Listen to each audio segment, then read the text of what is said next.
இன்னைக்கு ஸ்கூல்ஸ் வந்து it's high time change பேஸில் இருக்குது. ஒரு 45 ஸ்டூடெண்ட்ஸுக்கு வந்து ஒரே டீச்சர் ஒரு பாடத்தை அவங்க நடத்துகிற வரை உட்காந்தே தான் ஆகணும், அவங்க சொல்கிறத படித்தே தான் ஆகணும்னா அதெல்லாம் இன்னும் ரொம்ப நாளைக்குலாம் நடக்காது.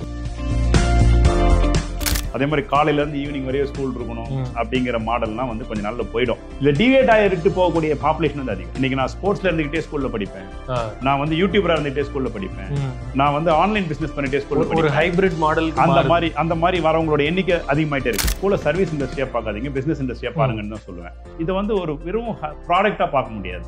அங்கே வந்து கொஞ்சம் வேல்யூஸ் வந்து ஆட் ஆகும்.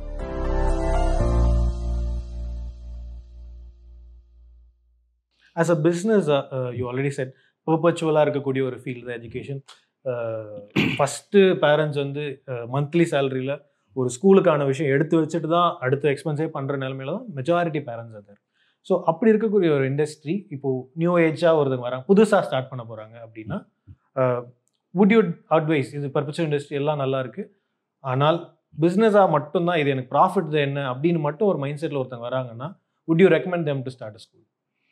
அப்படி பண்ண முடியாது, ப்ராஃபிட்னு வச்சு பண்ண முடியாது. இங்கே ப்ராடக்ட்டுங்கிறது ஒரு வேல்யூ பேஸ்டு ப்ராடக்ட். கரெக்ட். நான் திரும்ப சொல்லுவேன், ஸ்கூலில் சர்வீஸ் இண்டஸ்ட்ரியாக பார்க்காதீங்க, பிஸ்னஸ் இண்டஸ்ட்ரியாக பாருங்கன்னு தான் சொல்லுவேன். ஆனால் எப்படி ஒரு ஃபுட் கேர் இண்டஸ்ட்ரியை வந்து எப்படி பார்க்க முடியும்? நம்ம வந்து ஃபுட்டு கொடுக்குறோன்னு சொல்ல முடியுமா, அவங்களுக்கான ஹெல்த்துக்கு சப்போர்ட் பண்ணணும்னு சொல்ல முடியுமா? நீங்கள் ஏதாவது ஒரு விஷயத்தை ஆட் பண்ணணும்ல. இப்போ நான் வந்து என்னன்னா அவனுடைய நாலேஜுக்கு நான் வந்து சப்போர்ட் பண்ணுறேன், அப்போ I am going to be the knowledge partner அப்படின்னு வரப்போ இதை வந்து ஒரு வெறும் ப்ராடக்டாக பார்க்க முடியாது. அங்கே வந்து கொஞ்சம் வேல்யூஸ் வந்து ஆட் ஆகும். கண்டிப்பாக. ஓகேவா? அதனால் அந்த சென்ஸோட வரவங்க கண்டிப்பாக வந்து பண்ண முடியும். ஆனால் இப்போ வந்து இது வந்து இண்டஸ்ட்ரி எப்படி போயிட்டுருக்கு அப்படின்னா ஒரு 3 விஷயத்தில் சொல்ல முடியும். ரொம்ப டைல்யூட் ஆகிட்டே போயிட்டுருக்கு. இன்னைக்கு வந்து ஒரு 45 ஸ்டூடெண்ட்ஸுக்கு வந்து ஒரே டீச்சர் ஒரு பாடத்தை அவங்க நடத்துகிற வரை உட்காந்தே தான் ஆகணும், அவங்க சொல்கிறத படித்தே தான் ஆகணும்னா அதெல்லாம் இன்னும் ரொம்ப நாளைக்குலாம் நடக்காது. கொஞ்சம் நாளைக்கு போகணும்னு வச்சுக்கோங்களேன். இது எவ்வளோ நாளைக்கு தான் போக முடியும்? அதே மாதிரி காலையிலேருந்து ஈவினிங் வரையும் ஸ்கூல் இருக்கணும் அப்படிங்கிற மாடல்லாம் வந்து கொஞ்சம் நாளில் போயிடும். ஓகே, இது வந்து இந்த விஷயம் வந்து டைல்யூட் ஆகிட்டே போகுதுன்னா எப்படினாலும் ஸ்டூடெண்ட்ஸ் வராங்க போகணும்னு வச்சுக்கோங்களேன். இல்லை டிவேட் ஆகிட்டு போகக்கூடிய பாப்புலேஷன் வந்து அதிகம். இன்னைக்கு நான் ஸ்போர்ட்ஸ்ல இருந்துகிட்டே ஸ்கூல்ல படிப்பேன், நான் வந்து யூடியூபரா இருந்துகிட்டே ஸ்கூல்ல படிப்பேன், நான் வந்து ஆன்லைன் பிசினஸ் பண்ணிட்டே ஸ்கூல்ல படிப்பேன். ஒரு ஹைபிரிட் மாடல் அந்த மாதிரி வரவங்களோட எண்ணிக்கை அதிகமாயிட்டே இருக்கு. ஓகே, இவங்க இன்டேக் வச்சு சொல்லிட்டு இருப்பாங்க, school intake it's cos proportion to the population growth. ஆனா இந்த பர்சன்டேஜ் ஆஃப் டீவியேஷனை பார்த்துட்டு இருங்க. ஸோ இந்த டீவியேஷன் வந்து போயிட்டே இருக்கு. ஓகே, ஸோ ரொம்ப டைல்யூட் ஆகுது. இன்னொன்று டீவியேட்டட் மாடலாக போகுது. டீவியேட் மாடல் நீங்கள் சொன்ன மாதிரி ஹைப்ரிடாக வரவங்க வரலாம், அவங்களுடைய சாய்ஸ் பிரகாரம் இருக்கும். எனக்கு என்ன தேவையோ ஸ்பெஷலைசேஷன் தேவைன்னு இருக்கிறவங்க இருக்காங்க. ஓகே, இப்போ நம்ம டிகிரி வரப்போ பிகாம் படித்து பிஸ்னஸ் போகணும் அப்படிங்கிறதுக்கு பதிலாக 11th காமர்ஸ் குரூப் எடுக்கணும்னு நினைக்கிறேன் இல்லையா? இப்போ 12 years 13 year 14 year ஆண்டர்பிரினர் வந்துட்டாங்க. ஓகே, நீங்க யங் ஆண்டர்பிரினர் போயிட்டு ஸ்டூடெண்ட் பிரினர் போயிட்டு இன்னைக்கு கிட்ஸ் பிரினர் வரையும் வந்துச்சு. ஸோ அப்போ இந்த மாதிரி மாடல் வந்த பிறகு என் ஃப்ரெண்ட் ஒருத்தர் ஸ்கூல் ஆரம்பிச்சிருக்காரு பாட்டியாலாவில், young entrepreneur school, yes school பேர். கிண்டர் கார்டன்ல இருந்து அந்த பிராக்டிஸ் தான் கொண்டு வராங்க. அப்ப பாத்தீங்கன்னா ரொம்ப டீவியேட்டடா போகுது. ஓகே, டைல்யூட் ஆகுது, டீவியேட் ஆகுது. தேர்ட் இஸ் வெரி இம்பார்ட்டன்ட், ரொம்ப காஸ்ட்லி ஆகுது. ஏன்னா வெங்க டெக்னாலஜி எல்லாமே வரப்போ பார்த்தீங்கன்னா நீங்கள் ஒன்றுக்கும் முதல்ல பார்த்தீங்கன்னா மொத்தமாக ஸ்கூல் ஃபீஸை பே பண்ணிடுவீங்க, ஒரு விஷயம் உங்களுக்கு மொத்தமாக அட்ரஸ் ஆகிடும். இப்போ அப்படி கிடையாது, நீங்கள் ஸ்பெஷலைசேஷன் போக போக காஸ்ட்லி ஆகும். ஓகே, அப்போ இதுதான் மாடல். ஆக்சுவலாக இப்போ இது பேஸ்ட் ஆன் நம்மளுடைய பேக்கெட்டை பொறுத்து, நம்மளுடைய நீடை பொறுத்து நம்ம அட்டாச் பண்ணிக்கலாம். Very nice. ஸோ இப்போ இந்த lot of youngsters coming into education, ஒன்று ஃபேமிலி ஓன்டு ஸ்கூலாக இருக்கும், நெக்ஸ்ட் ஜென்ரேஷன் வருவாங்க, இல்லை நெக்ஸ்ட் ஜென்ரேஷனே புதுசாக ஸ்கூல் ஆரம்பிப்பாங்க. ஸோ அந்த நியூ கமர்ஸ் அவங்களுக்கு வந்து எஜுகேஷன் பற்றி ஓரளவுக்கு அண்டர்ஸ்டாண்டிங் இருக்கும், பட் அவங்களுக்கு இந்த ஃபீல்டு புதுசாக இருக்கும். ஸோ உள்ள புதுசாக வர்றவங்களுக்கு ஈவன் இப்போ சப்போஸ் உங்கள் சன் வராங்க, இல்லை புதுசாக ஒருத்தர் ஃப்ரம் ஸ்க்ராச் ஸ்கூல் ஆரம்பிக்கணும்னு ஒரு இன்வெஸ்ட்மெண்ட்டோட ஸ்டார்ட் பண்ணுறாங்க, அவங்களுக்கு என்ன ஒரு முக்கியமான அட்வைஸ்ன்னு ஒரு 2-3 விஷயங்கள் சொல்லுவீங்க? கண்டிப்பாக ஸ்கூலுங்கிற இண்டஸ்ட்ரி வந்து it's a growing industry, it's a perpetual industry. Correct. அது முதல்ல புரிஞ்சிக்கணும். இன்னைக்கு ஸ்கூல்ஸ் வந்து இட்ஸ் ஹை டைம் சேஞ்ச் பேஸில் இருக்கு. ஏன் அப்படின்னா உங்களுக்கு இந்த சைஸ் ஆஃப் டிவி பார்த்தீங்கன்னா எங்கேருந்து எங்கே வந்தது? ஓகே, பானி அடிச்சு டிவி தொங்க விட்டுறோம். இதை நீங்கள் டிவி வந்த காலத்தில் யோசிக்க முடியுமா? வாய்ப்பே கிடையாது இல்லையா? டெக்னாலஜி, கூகுள், வாட்ஸ்அப்பு, ஃபேஸ்புக்கு, இதெல்லாம் ஒரு 15-16 இயர்ஸில் வந்து it has reached millions of people, billions of people. So இவ்வளோ ஃபாஸ்ட்டாக சேஞ்சஸ் வந்த பிறகு சினிமா இண்டஸ்ட்ரீஸ் எவ்வளோ மாறி போச்சு. இன்ன வரையும் நான் சாக்கு எடுப்பேன், போர்டில் பாடம் நடத்துவேன், நீ உட்காந்து கேட்டுட்டு இருக்கணுங்கிற மாடலில் ஸ்கூல் இருந்ததுன்னா, நான் என் பையன் எப்படி படித்தானோ, நான் எப்படி படித்தானோ, எங்கள் அப்பா எப்படி படித்தாங்களோ அதே மாதிரி தான் ஸ்கூல் இருக்குன்னா அப்போ தெரிஞ்சுக்க வேண்டியதான் எந்த இண்டஸ்ட்ரி மாறாமல் இருக்கோ அது ஒரு பெரிய சேஞ்சு நோக்கி போயிட்டு இருக்குன்ட்டு. ஸோ இப்போ அந்த ப்ரெஷர் இருக்கு. இப்போ இந்த சேஞ்சை நீங்கள் எப்படி மேனேஜ் பண்ணுவீங்க? Unless youngsters are not there inside. யோசித்து பாருங்க. அப்போது நீங்கள் யங்ஸ்டர்ஸை அலோவ் பண்ணணும், யங்ஸ்டர்ஸ் வந்து வரணும், இல்லைன்னா இந்த சேஞ்சை இந்த மேனேஜே பண்ண முடியாது. இப்போ யங்ஸ்டர்ஸை டினை பண்ணாலோ யங்ஸ்டர்ஸ் இருக்க மாட்டாங்கன்னு நினச்சிங்கனாலோ நீங்கள் 100% ராங். ஏன்னா எந்த சேஞ்சுமே, எந்த டெக்னாலஜியுமே, எந்த ட்ரெண்டுமே தனிப்பட்ட ஒரு ஆளுக்காக காத்திருக்காது. அதனால இட் இஸ் ஃபோர்ஸ்டு. கண்டிப்பாக யங்ஸ்டர்ஸ் உள்ளே வந்து தான் ஆகணும். நீங்கள் ஃபர்ஸ்ட் ஜென்ரேஷனாக இருந்தீங்கன்னா அடுத்த ஜென்ரேஷன் உள்ளே விட்டு தான் ஆகணும். நீங்கள் அடுத்த அது மாதிரி ஒருத்தர் இல்லைன்னா உங்களோட டீமோட ஆவரேஜ் ஏஜை நீங்கள் குறைச்சிங்கன்னா தான் இன்னைக்கு இந்த இண்டஸ்ட்ரியில் சஸ்டெயினே பண்ண முடியும். Very nice, very nice, very new perspective. So இப்போ அந்த மாதிரி வர்றவங்க அவங்க சின்ன வயசுல இருந்து பார்த்து வளர்ந்த உலகம் வேற, நீங்க பார்த்து வளர்ந்த உலகம் வேற. ஸோ அதனால சில விஷயங்கள் அவங்க இன்னும் சீக்கிரமா பண்ணிட முடியும், பெட்டரா பண்ணிட முடியும். அவங்களுக்கு உங்களோட எக்ஸ்பீரியன்ஸ்ல ஒரு சில விஷயங்கள் இருக்கும், கண்டிப்பா இருக்கு. ஆனா அவங்களுக்கு அது வந்து அதோட இம்பார்ட்டன்ஸோ அது எந்த அளவுக்கு முக்கியமானதுன்னு தெரிஞ்சிருக்காது.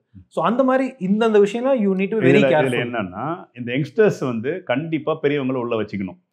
ஏன்னு சொல்றேன்னு கேளுங்களேன். இவங்க யாரெல்லாம் ஹேண்டில் பண்ண போறாங்க ஸ்கூல் இண்டஸ்ட்ரியிலன்னா, இன்னைக்கு வரைய இந்தியாவில் இருக்கிற மாடல் ஒரு குழந்தையோடைய ஃபினான்சியல் எக்ஸ்பெண்டிச்சரை பேரண்ட்ஸ் தான் வந்து மீட் பண்றாங்க. ஓகே, இப்போ ஒரு பையனோட ஏஜ் 3 இயர்ஸ்ல ஸ்கூல்ல ஆரம்பிக்குது, 18 இயர்ஸ்ல முடியுது, 17 இயர்ஸ்ல முடியுது. நியூ எஜுகேஷன் பாலிசி வந்து 17 இயர்ஸ்ல முடியும்.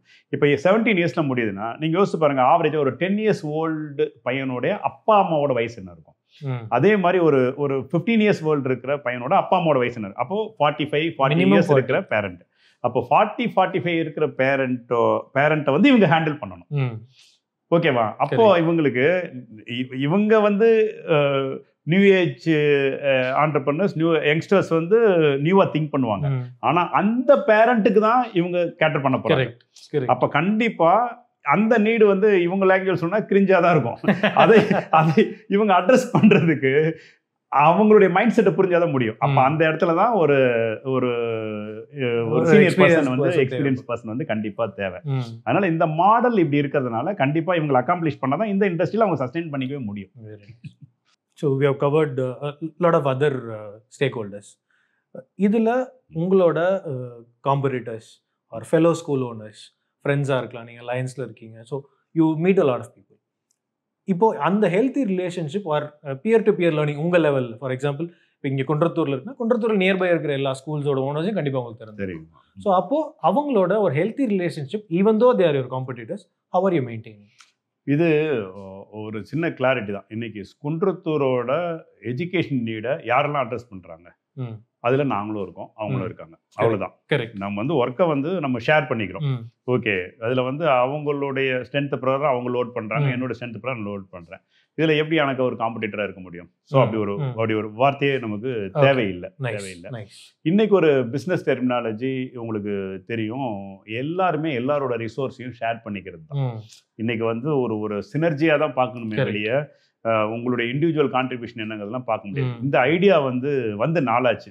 இப்போ அந்த ப்ராக்டிஸ் வந்து எஜுகேஷன் இதுலயும் வந்து வந்துடுச்சு. Lot of youngsters are coming into the business.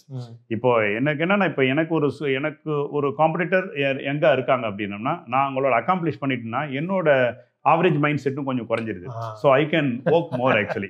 அதனால இது வந்து அப்படிதான் பார்க்கணும். நான் எங்கிட்ட என்ன இருக்கோ நான் அவங்களோட ஷேர் பண்ணிக்கலாம், அவங்ககிட்ட என்ன இருக்கோ நான் அதை வந்து லேர்ன் பண்ணிக்கலாம். ஸோ இப்போ ஒரு பேரண்ட்டும் ஒரு ஸ்கூலை செலக்ட் பண்ணுறதுக்கு முன்னாடி ஒரு 2 விஷயம் பார்க்குறாங்க. அந்த முக்கியமான விஷயம் வந்து பட்ஜெட் என்ன, what is the fees.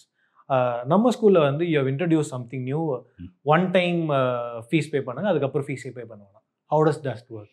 Actually இந்த நீடு வந்து அங்கங்கே வரும் வச்சுக்கோங்களேன். இப்போது பார்த்தீங்கன்னா இதை பார்க்குறாங்க, ஓகே ஃபீஸை பார்க்குறாங்க, இன்னொன்று கம்ஃபர்ட்டு, டிஸ்டன்ஸ் இதெல்லாமே பார்ப்பாங்க. இப்போது எஜுகேஷனுங்கிறது ஹைலி ஃப்ளக்சுவேட்டிங்காகவும் புதுசாக மாறிக்கிட்டே இருக்கும் அப்படின்னு யோசிக்கக்கூடிய ஒரு காலகட்டத்தில் யாராவது ஒருத்தர் ஒரு இஎம்ஐ போட்டோம், ஒரு லோனை போட்டோம், முடிச்சிட்டோம்னா எனக்கு ஸ்கூல் ஃபீஸ் வந்து ப்ராப்ளம் இல்லாமல் இருக்கணும் ஒரு 10 இயர்ஸ்க்கு அப்படின்னு நினைக்கிறவங்க they can take that plan. இதுக்கு நிறையா சப்போர்ட்டர்ஸும் வந்துட்டாங்க. ஸ்கூல் ஓகேனா அந்த சப்போர்ட்டர்ஸ் பிளேயர்ஸ் மூலமாகவே பண்ண முடியும். இன்னைக்கு எப்படி காலேஜில் லோன் கொடுத்தாங்களோ அதே மாதிரி பண்ண ஆரம்பிச்சாங்க. இப்போ பேரண்ட்ஸ் டிமாண்ட் இருக்கனால அப்படி ஒரு ஸ்கீம் வச்சிருக்கோம். அதனுடைய அட்வான்டேஜ் என்னன்னா, ஒன் டைம் அவங்க ஃபீஸ் பே பண்ணிட்டாங்கன்னா every year they will pay the small fees for only for books. ஒரு 7,000 8,000 இயர்லி ஒன்ஸ் வந்து பே பண்ணுவாங்க. இன்னொன்று எங்கள் ஸ்கூல் ஃபீஸ் மாடல் எப்படி இருக்குன்னு பார்த்தீங்கன்னா, இன் பிட்வீன் எதுவுமே சார்ஜ் பண்ண மாட்டோம். ஓகே, ஒன்ஸ் ஃபீஸ் பே பண்ணிட்டாங்கன்னா அவங்களுக்கு அந்த சீசனலாக ஒரு அவுட் கேம்பஸ் ஸ்டடி இருக்கும். ஆக்சுவலாக ஃபார் எக்ஸாம்பிள் ஒரு ஐவி இண்டஸ்ட்ரியல் விசிட் மாதிரி அந்தந்த கிளாஸ் வைஸ் போவோம். இப்போ 9th ஸ்டாண்டர்ட் வரப்போ லோக்கல் போலீஸ் ஸ்டேஷன் கூட்டு போவோம். 11th வரப்போ அசம்பிளி விசிட் கூட்டு போவோம். அதே மாதிரி அந்த இண்டஸ்ட்ரியல் விசிட் மாதிரி எங்கேயா போயிட்டு வந்துட்டு இருப்பாங்க. இது இன்க்ளூடிங் எவ்ரி திங் தான் அந்த ஃபீஸ். அதனால இடையில அந்த ஃபீஸ் மாறுறது, எக்ஸாம் ஃபீஸ் அது மாதிரி எதுவுமே வராது. ஸோ இந்த மாதிரி தான் வச்சுட்டு இருக்கோம் நாங்கள். ஓகே. ஸோ இப்போ அதுக்கு how are parents receiving it? ஒரு இப்போ நம்ம 1000 பசங்க படிக்கிறாங்கன்னா how much percentage of parents are showing interest? ஒரு 100 பேர், less than 10%. less than 10%. அவங்களுக்கு வீடு இங்க பெர்மனண்டா இருக்கணும்ல. ஓகே, பெர்மனண்டா இருக்கும். சோ கன்ஃபார்மா 12th வரைக்கும் இங்க தான் படிக்க போறோம்ன்றவங்க prefer பண்ணுவாங்க. அதை எடுத்துக்கலாம். ஒரு 5 years plan 10 years plan அது மாதிரி இருக்கு. அது மாதிரி nice. how beneficial it is for a school? எங்களுக்கு அது ஃபினான்ஷியலி எங்களுக்கும் ஒரு சப்போர்ட் ஆயிடுது. ஆக்சுவலாக ஒன்று பார்த்தீங்கன்னா எங்களுக்கு ஒரு ஒரு ஒரு ஒரு ஒரு கொஞ்சம் பேரண்ட் பே பண்ணால் கூட ஒரு பெரிய அமௌண்ட்டாக வந்துடும். அது எங்களுக்கு ஒரு லயபிலிட்டிஸை குறைச்சிக்கிறதுக்கும் அல்லது ஒரு பெரிய இன்வெஸ்ட்மெண்ட்ல இது எக்ஸ்பேன்ஷனுக்கும் ரொம்ப சப்போர்ட் பண்ணுது. Very nice, very nice. ரெண்டாவது இவ்வளோ ஸ்டூடெண்ட்ஸ் கண்டிப்பாக இருப்பாங்கிறப்ப நம்ம துணிஞ்சு அதை இன்வெஸ்ட் பண்ண முடியும். Okay, you have a more credibility on the student. Super. So இப்போ when this next generation coming in, நிறைய விஷயங்கள் சொல்லியிருந்தீங்க. ஸோ இப்போ இதில் சென்சிட்டிவிட்டி அப்படின்ற ஒரு விஷயம் ரொம்ப இம்பார்ட்டன்ட். ஏன்னா ஒரு ஸ்கூலில் ஏதாவது ஒரு சின்ன தப்பு நடந்தால் அது வந்து ஒரு பூதாகரமாக்கி ஒரு பெரிய நியூஸ் ஆகக்கூடிய வாய்ப்பு ரொம்ப அதிகம். ஸோ அதை வந்து how should you feel next generation can handle? அது எப்போவுமே தான். அது முடியாது. இன்னைக்கு வந்து அது நம்ம ஸ்கூலுங்கிறத பற்றி பேசிகிட்டு இருக்கோம், எல்லாருமே அதை பற்றி பேசிகிட்டு இருக்கோம்.